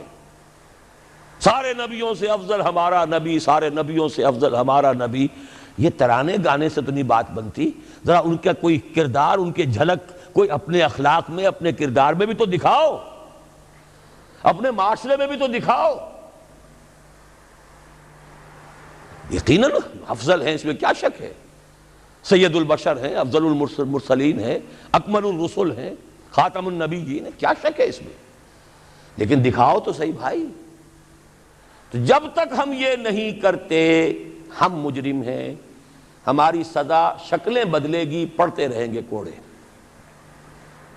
اچھی طرح سن لیجیے، کبھی وہ کوڑا افغانستان میں ہوگا، کبھی وہ کشمیر میں ہوگا، کبھی اریٹیریا میں ہوگا، کہیں فلپائنز میں ہوگا، کبھی چچنیا میں ہوگا، کبھی بوسنیا میں ہوگا، کبھی صومالیہ میں ہوگا، کبھی کہیں اور ہوگا، کبھی عراق میں ہوگا، وہ کوڑے پڑتے رہیں۔ ہے تو ایک ہی جسد ہے نا امت محمد کا، جہاں تک ذلت ہے، مسکنت ہے، بے وقاری ہے، وہ تو پوری امت کی ہے، باقی تو وہ اضافی کوڑے ہیں نا، ذلت تو ہے ہی ہے، ذلیل تو ہے ہی ہے، کوئی حیثیت ہماری ہے ہی نہیں۔ پوری دنیا کو کنٹرول کرنے والے G15 یا G7، اور کوئی مسلمان ملک جیسے ہم کہتے ہیں نہ 3 میں نہ 13 میں، نہ G15 میں ہے اور نہ G7 میں، کنٹرول تو وہ کر رہے ہیں۔ سیکیورٹی کونسل اور اس میں ویٹو ہے کسی مسلمان کے پاس؟ ایٹم بم پاکستان کو سب سے زیادہ جو اس وقت مورچہ بنایا ہے، کیوں بنایا ہے؟ یہاں اندیشہ ہے ایٹم بم کا۔ اسرائیل کو اگر کوئی کنفرنٹ کر سکتی ہے کوئی قوم تو وہ صرف پاکستان، یہی تو وجہ ہے۔ تو اب اچھی طرح سمجھ لیجئے، پہلی بات تو یہ ہے کہ جب تک دنیا کے کسی نہ کسی ایک قابل لحاظ رقبے کے ملک پر اللہ کا دین عملاً قائم کر کے ہم نہیں دکھائیں گے، وہ فرض کفایہ ہو جائے گا پوری امت کی طرف سے۔ اگر ایک جگہ بھی ہم دکھا دیں، آؤ بھائی یہ کھلے ہوئے دروازے، آؤ دیکھو with your own eyes, come here and see for yourself, this is Islam, this is the رحمت of محمد صلی اللہ علیہ وسلم، وما ارسلناک الا رحمۃ للعالمین، آؤ دیکھو اپنی آنکھوں سے رحمت للعالمین کے مظاہر دیکھو۔ پہلی بات تو یہ ہوئی۔ دوسری بات، اب آ گیا نیچے اتر کر ایک سیڑھی، سب سے زیادہ جس کام کے لیے اللہ تعالیٰ نے مواقع عطا کیے وہ ہمیں کیے۔ چند چیزیں میں گنوا دینا چاہتا ہوں۔ ختم نبوت کے بعد سب سے بڑا دینی منصب مجددین امت، ان اللہ یبعث فی هذه الامہ علی راس کل 100 عام من یجدد لہا دینہا۔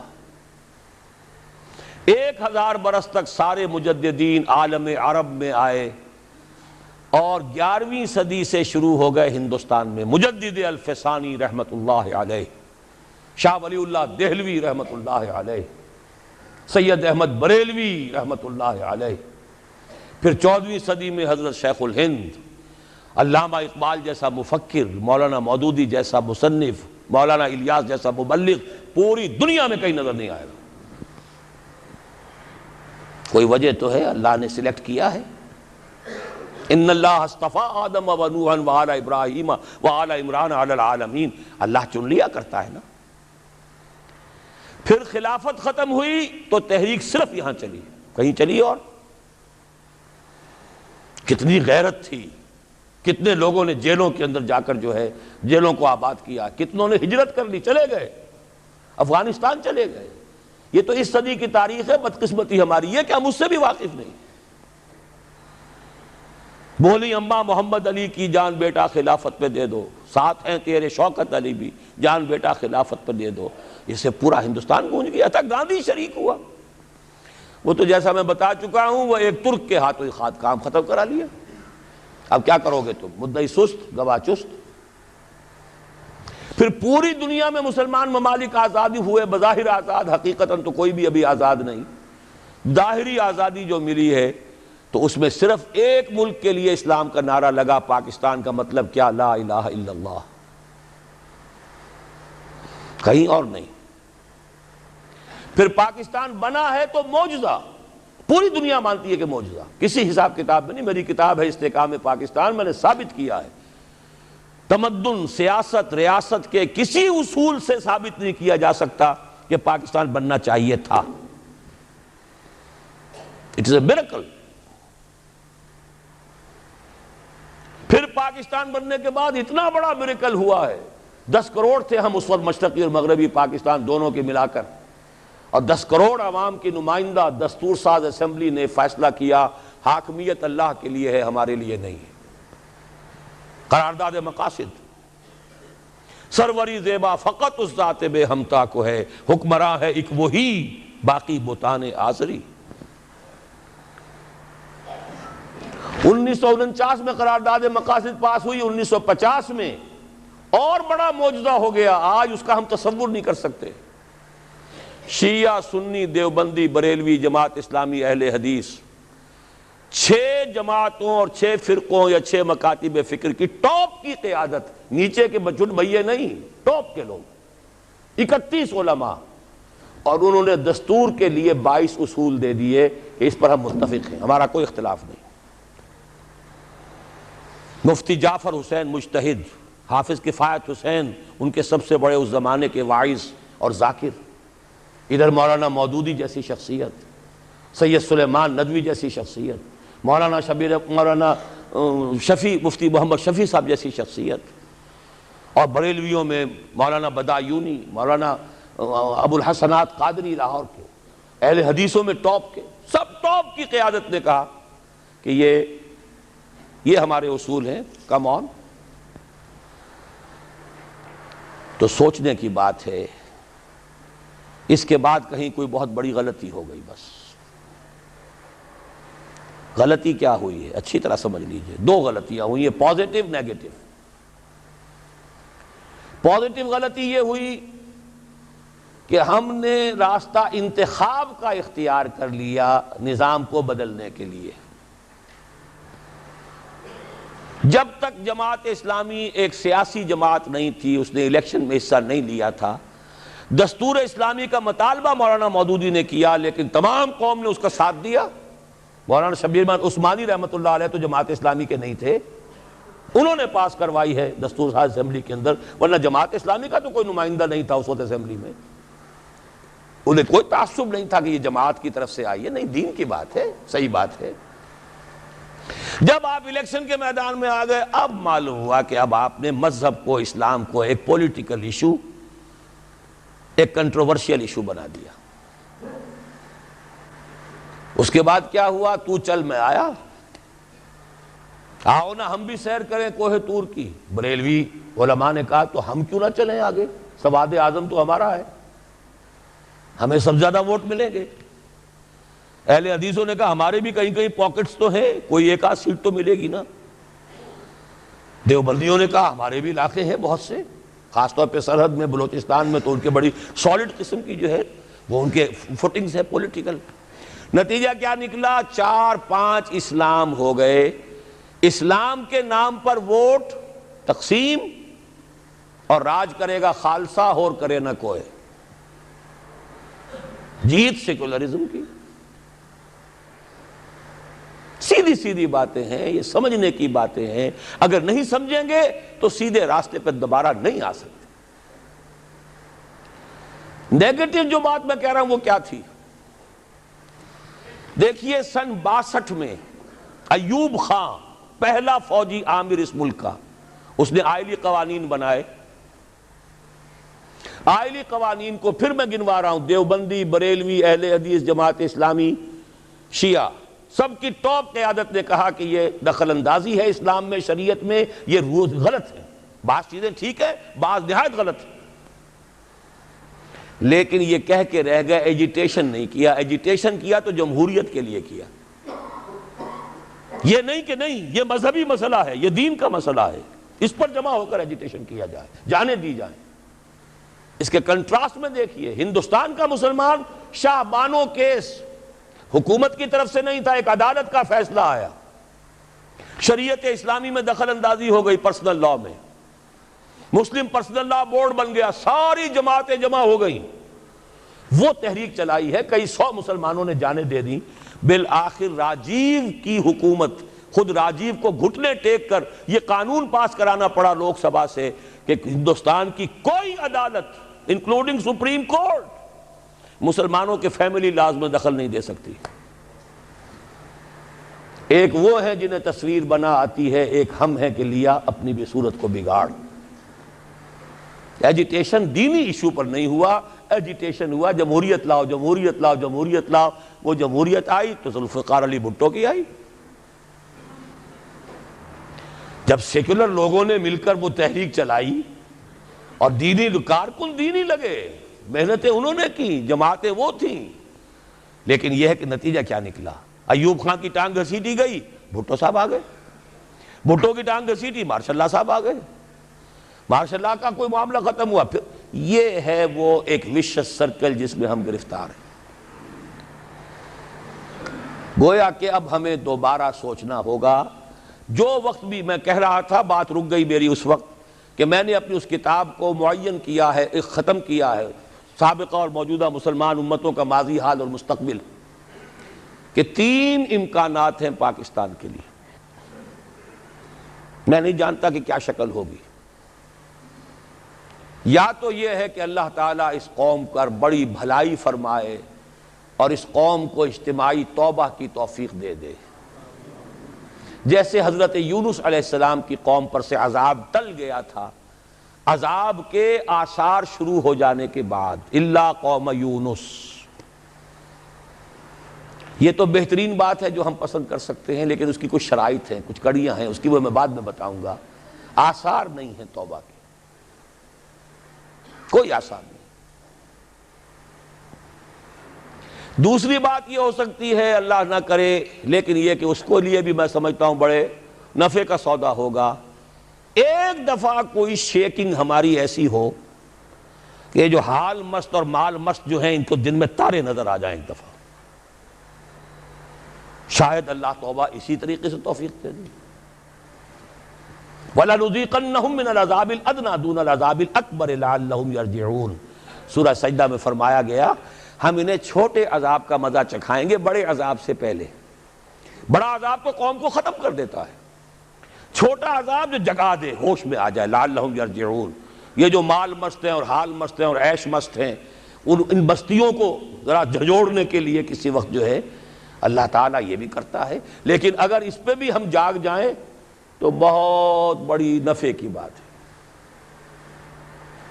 کیونکہ سن 71 اب 25 برس ہو رہے ہیں، پھر 16 دسمبر آ رہی ہے، پورے 25 برس ہو جائیں گے، 71 اور 96۔ لیکن اس شیکنگ کو ہم نے محسوس نہیں کیا، ہم سے 1000 میل دور ہوتا رہا۔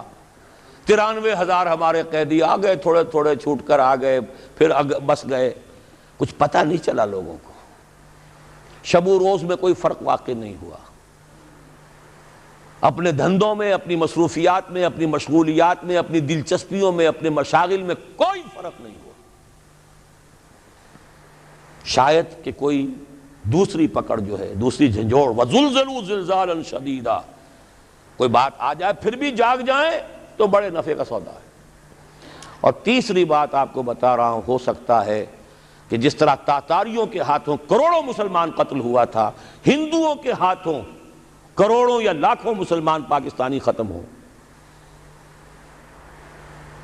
لیکن پھر یقیناً اللہ تعالیٰ ان ہندوؤں کو توفیق دے دے گا کہ وہ اسلام لے آئیں، ہوگا اسی خطہ زمین سے۔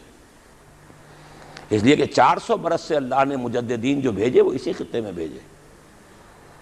مجدد الفسانی سرحد میں دفن ہے، شاہ ولی اللہ دلی میں دفن ہے، سید احمد بریلوی شاہ اسماعیل شہید بالا کوٹ میں ہے، اقبال لاہور میں دفن ہے۔ یہ جو چیزیں ہیں یہ کوئی ہوتی ہے بات ہے؟ آیا فتنہ تاتار کے افسانے سے پاسباں مل گئے کعبے کو صنم خانے سے۔ تاتاریوں نے کروڑوں مسلمان کو قتل کیا، اسلام نے تاتاریوں کو فتح کر لیا۔ آج بھی ہو سکتا ہے، history can repeat it self, لیکن یہ مجھے یقین ہے کہ اسی خطے سے ہوگا۔ تو کیوں نہ ابھی سے قبر کس لیں، کیوں عذاب الہی کو دعوت دیں؟ وہ کیسے ہوگا؟ اس کے لیے پھر اب وہی لفظ استعمال کر رہا ہوں، توبہ. لیکن توبہ کو اب نیچے سے لے کے چلنا ہوگا. سب سے پہلے انفرادی توبہ. یا ایھا الذین آمنوا توبوا الی اللہ توبۃ نصوحا.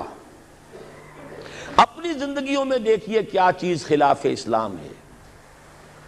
کاروبار میں، معاش میں، دکانداری میں ملازمت کر رہے ہیں تو کوئی غلط چیزیں استعمال کر رہے ہیں، کوئی رشوت لے رہے ہیں، کوئی لوگوں کو پریشان کر رہے ہیں، کوئی سودی لین دین ہے، سود کے اوپر کاروبار کیا ہوا ہے.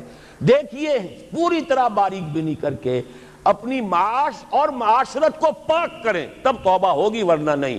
آپ 1000 دانے کی تسبیح لے کر بیٹھ جائیں، استغفر اللہ ربی من کل ذنب واتوب الیہ، وہ توبہ نہیں ہوگی.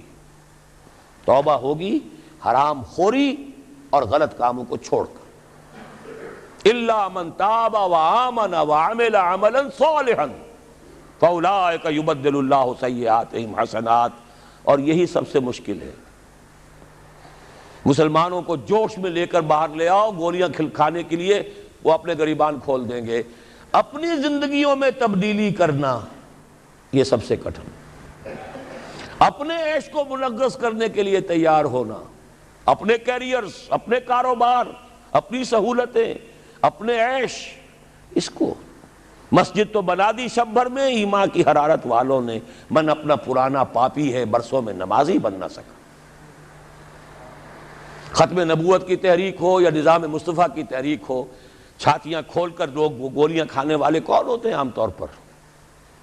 عوام الناس، جوش میں، جذبے میں. رنگیلا رسول کے اوپر قتل جس نے کیا کون تھا؟ ایک ترخان، ایک کھاتی، ان پڑھ.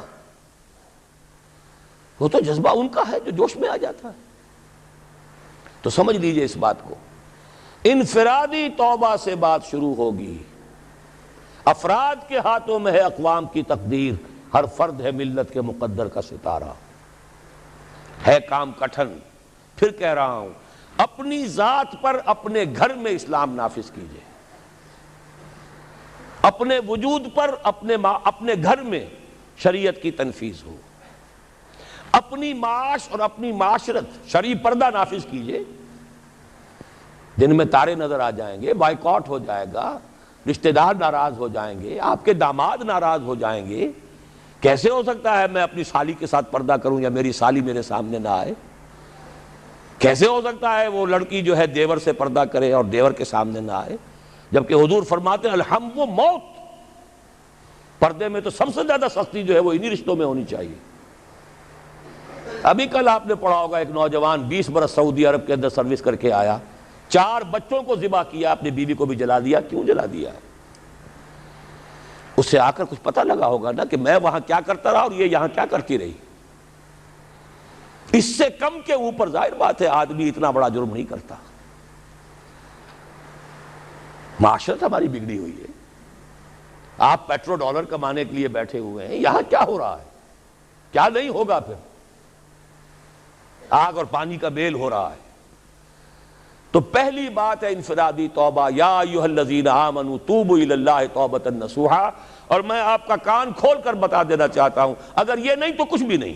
اگر یہ نہیں تو بابا پھر سب کہانیاں ہیں. یہ کام نہیں کر سکتے تو پھر یہی ہے، کوئی آئے گا آپ کو واس پلائے گا، مجھے ووٹ دے دو، ہمیں ووٹ دے دو، ہم یہ کر دیں گے، ہم وہ کر دیں گے، ہم یہ کر دیں گے. ٹھیک ہے، آپ ان کے چکروں میں آ جائیے، آپ جو بھی چاہیے کیجئے، پیسے دے دیجئے، چندے دے دیجئے، ووٹ دے آئیے گا. ہوگا کچھ نہیں، پر نالا وہیں گرے گا جہاں 1951 سے آج تک گر رہا ہے. پہلا الیکشن پاکستان میں 1951 میں ہوا ہے، پنجاب کا صوبائی. اب یہ 96 ہے، 45 برس تو ہو گئے نا. پر نالا وہیں گرے گا، کوئی نتیجہ نہیں نکل سکتا. اس انفرادی توبہ پہ جو لوگ ہمت کر لیں، کمر کس لیں، اب اگلا قدم یہ ہے کہ وہ جڑ کر جمع ہو کر ایک طاقت بنے. یہ اکیلے اکیلے چنے جو ہیں یہ بھاڑ کو نہیں پھوڑ سکیں گے. علیکم بالجماعہ، ید اللہ علی الجماعہ. اللہ کی تائید، اللہ کی نصرت جماعت کے ساتھ ہوتی ہے، افراد کے ساتھ نہیں. جماعت بنے، اور جماعت کے لیے جو بنیاد ہم نے اختیار کی ہے اللہ کے فضل و کرم سے، جیسا کہ ابھی تعارف میں بھی ڈاکٹر صاحب نے آپ کو بتایا، ہم نے مغربی اصول نہیں اختیار کیے، بیعت کا اصول لیا ہے۔ واحد ہے کہ جس کا ذکر قرآن میں ہے، جس کا ذکر حدیث میں ہے، جس کا ذکر سیرت میں ہے، جس کا ذکر ہماری 1300 برس کی تاریخ میں ہے۔ یہ 14ویں صدی میں آ کے البتہ بیعت کے بجائے بھی کچھ جماعتیں بننی شروع ہو گئی ہیں، ورنہ شاہ سید احمد بریلوی کھڑے ہوئے بیعت کی بنیاد پر، حضور نے بیعتیں لی، بیعت عقبہ اولیٰ، بیعت عقبہ ثانیہ، بیعت رضوان، خواتین کی بیعت، خلفاء کی بیعتیں ہوئیں، خلافت ملوکیت میں بدل رہی تھی، حضرت حسین رضی اللہ تعالیٰ عنہ میدان میں آئے، بیعت لے کر آئے۔ یہ دوسری بات ہے کہ کوفیوں نے بیعت توڑ دی، یہ دوسری بات ہے، اس کا کوئی الزام حضرت حسین پر نہیں ہے رضی اللہ تعالیٰ عنہ۔ پھر ہمارے ہاں اگر سیرت اور کردار اور تزکیہ نفس کے لیے تو بھی بیعت، مرشد سے بیعت، بیعت ارشاد۔ پھر جتنے جہاد ہوئے، چاہے وہ سید احمد بریلوی کا تھا، چاہے وہ مہدی سوڈانی کا تھا، چاہے وہ سنوسی کا تھا، بیعت۔ 14ویں صدی کے مجدد اعظم شیخ الہند نے یہ مشورہ دیا تھا کہ فلاں شخص کے ہاتھ پر علماء کرام بیعت کر کے امام الہند مان لیں، وہ مشورہ نہیں مانا گیا۔ نومبر 1920، آج ہم کہاں بیٹھے ہیں؟ نومبر 1996، 76 برس پہلے کی بات آپ کو بتا رہا ہوں، 20 نومبر 1920 کو، لیکن علماء کے اجلاس نے اسے قبول نہیں کیا۔ اس کے بعد سے ہماری تنظیمیں جو بنتی ہیں وہ جمہوری قسم کی ہیں، ممبرشپ ہے، اس کے صدر بناؤ، اس کا یہ کرو، اس کا وہ کرو، جبکہ قرآن میں، حدیث میں، سنت میں، سیرت میں کم سے کم 1300 برس کی تاریخ میں سوائے بیعت کے اجتماعیت کی کوئی بنیاد نہیں ہے۔ ایک شخص سے بیعت کرو، اس کا حکم سنو اور مانو، الا یہ کہ وہ شریعت کے خلاف حکم دے، بات ختم۔ اسے ٹھوک بجا کر دیکھ لو، اس کا ماضی دیکھ لو، اس کا حال دیکھو، اس کے قریب جا کر رہو، اس کے معمولات کو دیکھو، لیکن جب اس کے بعد دل ٹھک جائے، اس کے خیالات کیا ہیں، اس کے نظریات کیا ہیں، پھر اس کے ہاتھ میں ہاتھ دے کر اپنے آپ کو اس کے حوالے کرو۔ جیسے کہ حضرت عبادہ ابن صامت کی حدیث ہے رضی اللہ تعالی عنہ، اور متفق علیہ ہے، صحیح مسلم صحیح بخاری دونوں میں، بایعنا رسول اللہ صلی اللہ علیہ وسلم علی السمع والطاعت فی العسر والیسر والمنشط والمکرہ وعلی اثرۃ علینا وعلی لا ننازل امر اہلہ وعلی ان نقول بالحق اینما کنا لا نخاف فی اللہ لومۃ لائم۔ حضرت عبادہ فرماتے ہیں ہم نے بیعت کی تھی اللہ کے رسول سے کہ آپ کا ہر حکم سنیں گے اور مانیں گے، خواہ مشکل ہو خواہ آسان ہو، خواہ ہماری طبیعتیں آمادہ ہوں خواہ ہمیں اپنی طبیعتوں پر جبر کرنا پڑے، خواہ آپ دوسروں کو ہم پر ترجیح دے دیں۔ ہم یہ نہیں کہیں گے کہ ہم آپ کے پرانے خادم تھے، یہ نو وارد آیا تھا، آپ نے اس کو امیر بنا دیا، نہیں، یہ آپ کا اختیار ہوگا۔ اور جسے بھی آپ امیر بنائیں گے ہم ان کے ساتھ چھینا جھپٹی نہیں کریں گے، جھگڑا نہیں کریں گے، تعاون کریں گے۔ ہاں حق بات ضرور پیش کر دیں گے، جو مشورہ ہوگا ضرور دیں گے، جو صحیح باتیں کہیں گے جہاں بھی ہوں گے، کسی کی خوف کی وجہ سے زبان بند نہیں کریں گے۔ یہ ایک حزب اللہ، اللہ کے دین کو غالب کرنے کے لیے جماعت جو ہے، یہ اس کا ایک مکمل دستور ایک حدیث میں ہے۔ اچھا، یہ جماعت اگر بن جاتی ہے تو کیا کام کرے گی؟ سورہ آل عمران کی آیت نمبر 104، وَلْتَكُمْ مِنْكُمْ أُمَّةٌ يَدْعُونَ إِلَى الْخَيْرِ وَيَأْمُرُونَ بِالْمَعْرُوفِ وَيَنْهَوْنَ عَنِ الْمُنْكَرِ وَأُولَٰئِكَ هُمُ الْمُفْلِحُونَ۔ پہلے ہر ایک متقی ہو، یا ایھا الذین آمنوا اتقوا اللہ حق تقاتہ، آیت نمبر 102 یہ ہے۔ پھر جڑیں، ملیں، واعتصموا بحبل اللہ جمیعا ولا تفرقوا، جمعیت بنو، اور پھر وَلْتَكُمْ مِنْكُمْ أُمَّةٌ، تین کام کرو بس، خیر کی طرف دعوت دو، نیکی کا حکم دو، جہاں بھی حکم کا اختیار ہے، گھر میں تو نیکی کا حکم دو، اگر کوئی صاحب حیثیت ہے چودھری کسی علاقے کا، اپنے محلے میں تو حکم دے، جس کو جو وجاہت جو حیثیت بھی کہیں حاصل ہے، باس ہے کسی دفتر کے اندر، وہاں تو نیکی کا حکم دے۔ وَيَنْهَوْنَ عَنِ الْمُنْكَرِ، اور بدی سے روکو۔ اس بدی سے روکنے کے پھر 3 درجے حدیث میں آئے۔ من رأى منکم منکرا فلیغیرہ بیدہ فإن لم یستطع فبلسانہ فإن لم یستطع فبقلبہ وذلک اضعف الایمان۔ جو بھی تم میں سے کسی بدی کو دیکھے، برائی کو دیکھے، اس کا فرض ہے کہ ہاتھ سے روکے، طاقت سے روکے۔ اس کی قوت نہ رکھتا ہو زبان سے روکے، اس کی بھی ہمت نہ ہو تو دل میں نفرت ضرور رکھے، اور یہ ایمان کا کمزور ترین درجہ ہے۔ اسی کو دو حصوں میں تقسیم کر لیجئے۔ جب تک طاقت کافی نہیں ہے، زبان ہی سے دعوت الی الخیر ہوگی، زبان ہی سے امر بالمعروف ہوگا، زبان ہی سے نہیں عن المنکر ہوگا، طاقت استعمال نہیں ہوگی۔ جیسے کہ حضور صلی اللہ علیہ وسلم نے پہلے دن کہا یہ بت سب بکواس ہیں، یہ ان کی کوئی حیثیت نہیں، ان ہی الا اسماء سمیتموہا، یہ تم نے نام رکھ چھوڑے، ان کی کوئی حقیقت نہیں، کسی بت کو توڑا نہیں۔ 12 برس تک اسی سے نے کعبہ میں نماز پڑھی ہے جس میں بت رکھے ہوئے تھے، اسی کعبے کا طواف کیا جس میں بت رکھے ہوئے تھے۔ ہجرت کے 7ویں برس عمرہ قضا کرنے گئے ہیں تو اسی کعبے کا طواف کیا جس میں بت رکھے ہوئے تھے، وہی نماز پڑھی ہے جب دائیں بھی بت، بائیں بھی بت، سامنے بھی بت، پیچھے بھی بت۔ ہاں طاقت کے ساتھ جب گئے اگلے ہی سال سن 8 میں، اب جاتے ہی 10,000 قدوسیوں کے ساتھ جب داخل ہوئے ہیں، پہلا کام کیا کیا؟ جاء الحق وزہق الباطل ان الباطل کان زہوقا، ایک ایک بت کو گرایا ہے اور توڑا۔ یہ ہوا، یہ طریقہ ہے، طریق نبوی ہے۔ اس موضوع پر میری کتاب جو ہے خطبات خلافت، جو میں نے شروع یہی کیے تھے، کیونکہ خالق دینہ ہال میں جو پہلی تحریک چلی تھی خلافت کی، وہ احتجاجی تحریک تھی کہ انگریز کیوں سازش کر رہے ہیں ہماری خلافت کو ختم کرنے کی۔ اس میں جو ہمارے اکابرین تھے، اس میں مولانا محمد علی جوہر تھے، مولانا حسین احمد مدنی تھے، مولانا ابوالکلام آزاد تھے، ان پر مقدمہ خالق دینہ ہال میں چلا تھا، جس پر سے آپ گزرتے رہتے ہوں گے بندر روڈ پر۔ وہیں سے میں نے 3 سال پہلے خطبات خلافت کا آغاز کیا تھا، 4 دن خطبات تھے۔ پھر یہ خطبات میں نے کراچی کے بعد لاہور، پشاور، راولپنڈی اور نہ معلوم کوئٹہ کہاں کہاں دیے ہیں۔